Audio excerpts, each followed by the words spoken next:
up guys, it just occurred to me, if you've seen my video on borrowed chords and you know about the L7 grid, then what might be interesting is if I show you something that makes you sound really professional. And what it does is it adds some really intense colours to your chord changes and it makes you sound more interesting, and a lot of the blues greats use this stuff. So it makes sense that I show you this, and this is using something called diminished seventh passing chords. Sounds terribly terrifying, but it actually isn't. I'm gonna finish taking the dog for a walk. There she is. Oh no, she's in mud. Oh no. I'll go home, I'll get my guitar and I'll show you how that works. See you in the lesson. So what I'm doing here is I'm just playing chord 1 in the key of G, but I'm playing it as a major 7 chord. Now I'm playing chord 2 as a minor 7 chord. Chord 3 is a minor 7 chord. Now what I've got to do is I've got to switch to my A shapes. This is an A major 7 shape here, you can see going on there, but it's a C major 7 that we have there. The next chord that we really need is this 7th chord here. This is chord 5, and in this instance this is a D7. So I can actually play this with the C shape because this is the way that the cage thing connects up. So here's the C shape, here's the A shape. So I think that that one's a little bit smoother. And then what I can do with chord 5, chord 6 is going to be here. So as you can see, how I found all these is I outlined these using the grid. So we have 1, 4 and 5 here. These are our major sounds. Then we have 2, 3 and 6 here. Those are our minor sounds. But what I did is I made the chords sound more expensive by adding an extra note to the triads, and that gives us these 7th chords. Now there's something really cool that we can do with this, and I'm going to extend this, and this is involving something that I call the not notes. The not notes are the notes that you're not meant to play. So if we take this here, this is chord 1, and you can see between chord 1 and chord 2 we get a whole step. So if I go from there to there, then that's that whole step. So in between them two, there is a note that we should not play. But what we can do is have a really cool passing chord that we can put in there, and that's going to be a diminished 7th chord. So let me just show you how that works. So we go chord 1, chord 2, and then what we do is we put this borrowed chord here. This is from another key completely. We are borrowing this chord here, and this is a diminished 7th chord. So let me just play those, and you can hear what happens is we get this lovely chromatic movement in the bass line. So we go 1, flat 2, 2. It's lovely. So let's go. Here's a cool thing that we can do when we move between chord 2 and chord 3. We have that same thing from chord 2 to chord 3. It moves up a whole step, but we've got this not note in the middle. So let me just take this here. We take that 2, move that 3 there, and let's move down a half step into that spot. We can play another diminished chord in there. Now the thing is, it could be a minor 7 flat 5, which is a half diminished chord, but I think it just sounds a lot nicer with a full-on diminished chord going in there. Now what would that sound like going all the way up there? Because essentially now I have chromatic voice leading in the bass note here, going from 3, 4, 5, 6 and 7. So let's have a listen to that. So we go chord 1, chord flat 2 diminished, there we go, that's the passing chord. Chord 2, then we have chord flat 3 diminished, then we get chord 3 here. This is a minor chord here, so we can hear how that works there. Now, what happens when we get to chord 3? Yep, we've got to go to chord 4, which is only a half step up. So if we looked at this chord here, this is chord 1. Chord 4 would live a half step above chord 3. So there's chord 3, there's chord 4. But we don't want it to be all on the same string set. So what we want to do is shift it over into an A shape here. Played right at the beginning there. So we've got this major 7 chord here. Now what I'm going to do is I'm going to change the shape, because it's a different shape for the diminished 7th chord on this string set. I'm just going to play this shape here, and you can see this on screen. So you can practice just switching between these two chords, and you can hear how it gives a sense of movement of wanting to go somewhere, and you can hear that the bass is the one that's leading the melody, and it wants to resolve to this chord here, which I'm playing as a D9.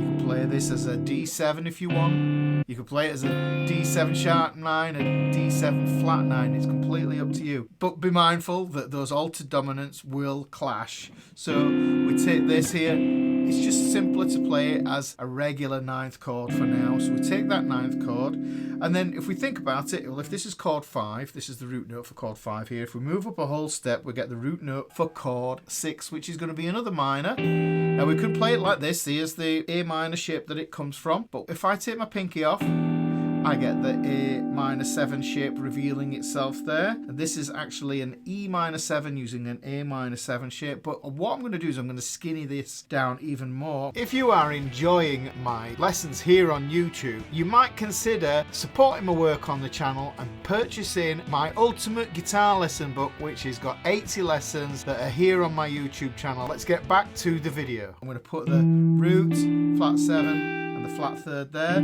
So that's going to be my 6th chord. Here's my 5. Now, here I'm putting another not note chord in there. So there's 5, there's 6. Here's a passing chord that we can put in there. And what you'll realise is that this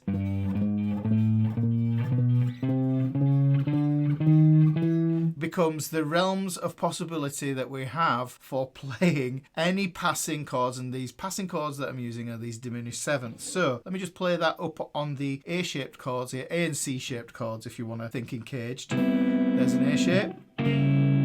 This, well, it's debatable whether this is an A shape or a C shape. You can start to see that they look a little bit like each other. That's more of an A shape, whereas if I take these fingers off, that's more of a C shape. So you can see how these chords really mutate themselves. So there is that diminished chord.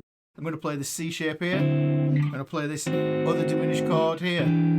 And what they do, these diminished chords, is because we're used to hearing them in the context of the do, re, mi thing. So if we went do, re, mi, fa, sol, la, ti. Now you can feel there's a tension there where you want me to go to do, you want me to resolve on that note there. So when I sing that note there, it feels relaxed. And this is what the 7th note does. Traditionally, you're going to find diminished chords on the 7th chord of the diatonic major key. Or you're going to find it as chord 2 in the minor key. Let me just show you how this works. So you can always have one of these little colourful passing chords in all of your chord progressions. So we've got chord 1, up a half step, we get that passing chord. Chord 2, half step, we get that passing chord. Chord 3, then chord 4 is a half step above. Now, half step above that, we get that diminished 7th passing chord. Here's chord 5. Half step above that, we get the diminished passing chord. And then a half step above that, we get to chord 6. Now, if we want to think about chord 7, in the diatonic key, this chord 7 would really be a minor 7 flat 5. So we could put in between the chord 6 here and the minor 7 flat 5 for the chord 7, which I've put here, a whole step above that chord 6. What I could do is I could put another diminished 7th in there. So this means that we can fill up all that space where those not notes are.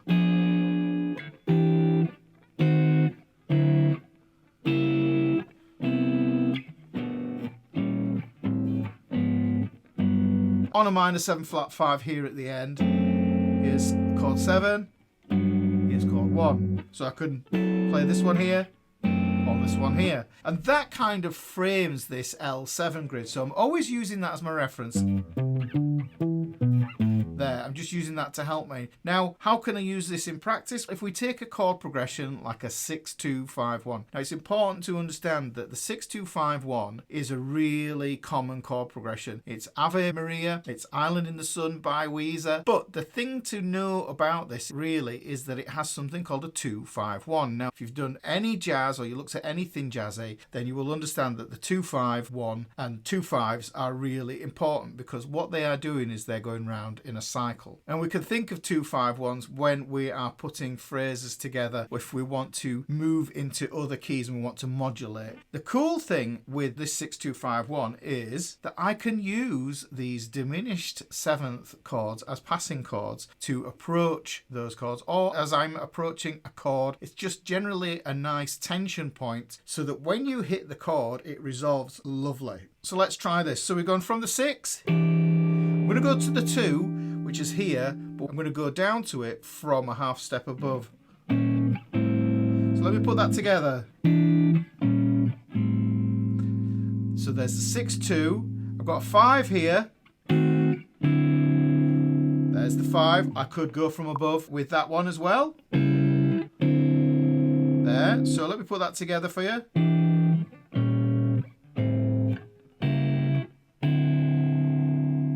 And then what we're going to do is we're going to go to the 1. To the 1 there. What this does, this just gives you some options of ways of thinking of things, and it also means that these sounds can then be turned into scales and licks and enter as part of your vocabulary. I think Josh Smith does something about this. He does a really cool lesson, it's worth hunting out, where he talks about the chords that you can use to approach other chords and how they become scales and licks, which is a really cool idea to use in your playing. So what we had was 1, 2, 3, 6, 5, chord 4. We have ways of approaching those chords now. If you mix that up as well and think about that lesson that I talked about with the borrowed chords idea, where you use the flat 3, the flat 6 and the flat 7 chord from the tonic minor key, if that makes sense. If this is the key of G major, then the key of G minor would be where we would get those chords from. We start to be able to mix these ideas up and plant them into our playing and get those lovely outside sounds. If you don't know what I'm on about with the borrowed chords, then watch this video here.